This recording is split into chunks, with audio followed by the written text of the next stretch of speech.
Nuts అంటే dry fruits ఆరోగ్యానికి మంచివని మనందరికీ తెలుసు. కానీ చాలామంది వాటిని ఉప్పుతో వేయించి మసాలా వేసి లేదా నూనెలో ఫ్రై చేసి తింటూ ఉంటారు. అలా చేస్తే ఆరోగ్యకరమైన ఆహారం కాస్త జంక్ ఫుడ్గా మారిపోతుంది. ఈ డ్రై ఫ్రూట్స్ సరిగా తినడానికి ఒక సరైన విధానం ఉంది.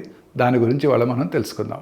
రోజుకి 5 నుండి 6 బాదం మరియు 2 నుండి 3 అక్రోట్స్ అంటే వాల్నట్స్ తినడం సరిపోతుంది. గుండె ఆరోగ్యం కోసం, మెదడు చురుకుదనం కోసం, మెటబాలిజం సరిగా ఉండటానికి ఈ మోతాదు సరిపోతుంది. సహజంగా లేదా నానబెట్టిన డ్రై ఫ్రూట్స్ తినడం ఉత్తమం.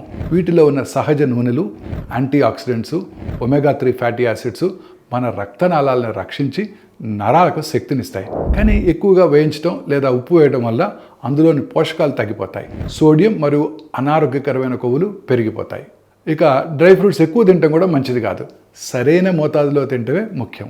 రుచి కోసం కాకుండా సహజంగా కొద్దిగా ప్రతిరోజు తింటే అవి మీ గుండె, మెదడు మరియు మీ మూడ్ అన్నిటినీ బాగు చేస్తాయి.